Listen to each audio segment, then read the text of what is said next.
जय श्री राम। पुनः सभी लोगों को तरुण तिवारी का नमस्कार।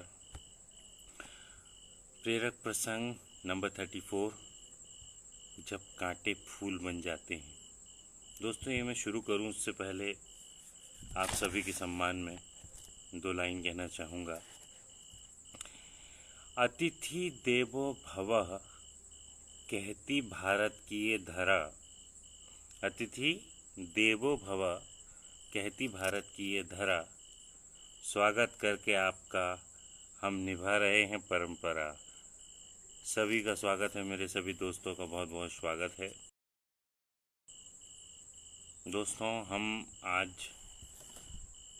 34 नंबर के प्रेरक प्रसंग में, मोटिवेशनल इंसिडेंट में आपको कुछ विशेष मैसेज वाली कहानी बताना चाहूँगा। बहुत पुराने समय की बात है दोस्तों, आदिकाल की कहानी है।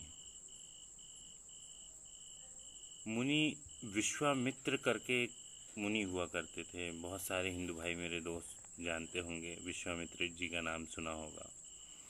बड़े क्रोधी स्वभाव के थे दोस्तों। और वशिष्ठ मुनि जो दूसरे थे, उनको वो अपना शत्रु मानते थे। कारण कुछ विशेष नहीं था दोस्तों। वशिष्ठ जी को ब्रह्म ऋषि कहते थे, ब्रह्म ऋषि, और विश्वामित्र जी को राज ऋषि कहा जाता था। ये राज ऋषि जो होता है ब्रह्म ऋषि से थोड़ा छोटा होता है। तो इसी छोटे से कारण की वजह से वशिष्ठ मुनि जो थे वो अप्रसन्न रहते थे, एकदम वशिष्ठ जी से अप्रसन्न हो गए थे कि यार ये ब्रह्म ऋषि और मैं राज ऋषि, ये कैसे। इतना उनके मन में क्रोध आ गया, इतना गुस्सा रहता था इस चीज़ को, कि एक दिन उनने हथियार लिया और पहुंच गए विश्वामित्र जी के पास। मतलब विश्वामित्र जी पहुंच गए वशिष्ठ जी के पास में, और एक पेड़ पे चढ़ गए। हथियार लेके एक पेड़ पे चढ़ गए, जहाँ पे वशिष्ठ मुनि जो थे, जिस पेड़ के नीचे बैठ के आसन लगाते थे, तपस्या करते थे, बैठते थे, वहीं ऊपर चढ़ गए। अब शाम हुई भैया।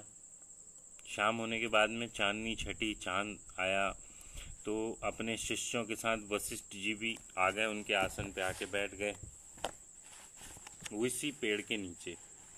तभी क्या होता है, क्योंकि पुराने समय में गुरु जी अकेले नहीं रहते थे, उनके 2-4 चेले चपाटी हमेशा साथ में रहते थे। तो एक शिष्य जो था उसमें से, वो चांद की तरफ इशारा करता है और बोलता है, गुरु जी कितना सुंदर चंद्रमा है गुरु जी। तो वशिष्ठ जी जो रहते हैं वो बोलते हैं कि हाँ बिल्कुल बिल्कुल विश्वामित्र जी की तरह सुंदर और स्वच्छ है।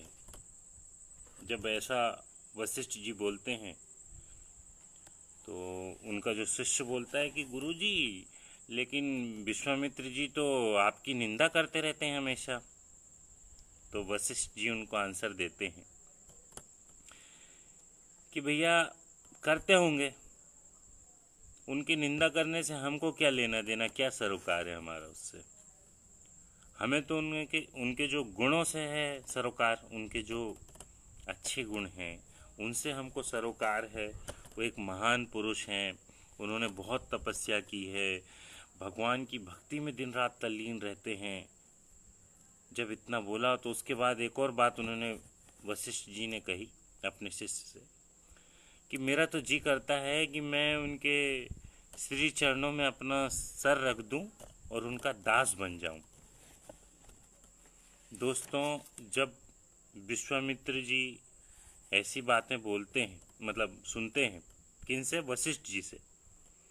पेड़ पे रहते हैं वो, ऊपर हथियार लेके बैठे हैं। जब वो सुनते हैं वशिष्ठ जी की ऐसी बातें, तो वो एकदम कोई दूसरी दुनिया में चले जाते हैं। वो सोच भी नहीं सकते थे कि वशिष्ठ मुनि जो हैं वो उनके बारे में इतना आदर भाव सम्मान उनके बारे में रखते हैं।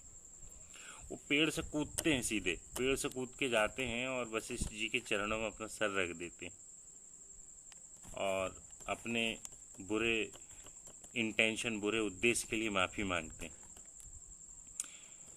तो दोस्तों, ये क्या बात हुई? कहाँ वो मारने जा रहे थे और कहाँ उन्होंने उनके चरणों में सर रख दिया।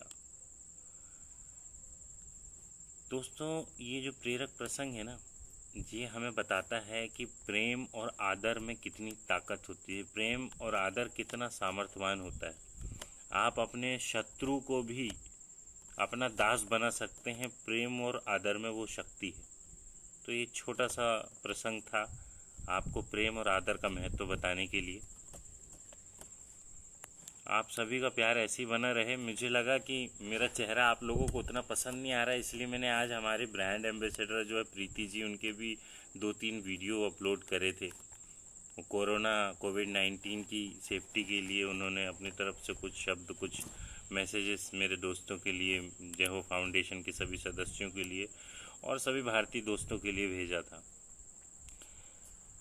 ऐसी चीज़ें मैं बदलते रहूँगा, क्योंकि अब आप लोगों का टेस्ट का भी ख्याल रखना होता है। अलग अलग वैरायटी, अलग अलग तरह के लोग, अलग अलग तरह की पसंद है। दोस्तों, कोशिश मेरी लगातार जारी रहेगी। ये 34वें नंबर का प्रसंग था। 35 नंबर का प्रसंग आप लोगों के लिए लेके आ रहा हूँ मैं विदिन 5 मिनट्स, जिसका नाम है उपकार।